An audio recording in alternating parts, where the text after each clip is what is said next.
হাতে গোনা আর কটা দিন আছে মাঘ মাস শেষ হতে। ঠান্ডা যেন এদিকে শেষ হতেই চাইছে না, ঠান্ডা যেন ভালোই পড়েছে। যেদিকেই তাকাই না কেন কুয়াশা সাদা চাদর যেন ঘিরে আছে, আর এতই ঠান্ডা।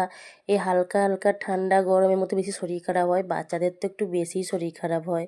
এই সময়টা এত মুকুল আসে, কুয়াশার জন্য সব মুকুল নষ্টও হয়ে যায়। আবার সকালবেলা বাসি উঠোন এখন আমার ঝাঁট দেওয়া হয়নি, আর যে কত পাখি আসছে ওদের খাবার নিতে, দেখতেও কিন্তু খুব সুন্দর লাগে।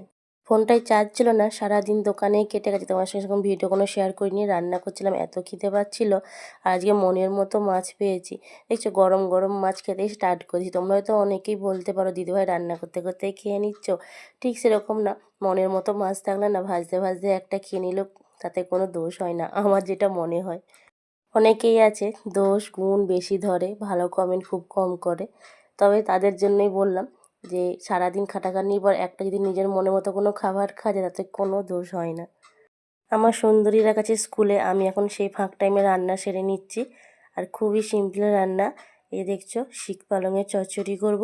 কলা ভাজা খেতে আবার ভীষণ ভালোবাসে আমার সোনামারা, তো ওদের জন্য কিছুটা কলা ভাজা করব।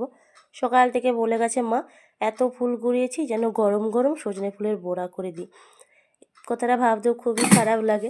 কিছুদিন আগে এই ফুলের জন্য কত কথা শুনেছি, আর এখন দেখো আমার বাকুল ভর্তি সাদা ফুল ফুটে আছে। হাই রে, এই ফুলের জন্য কত কথা শুনলাম।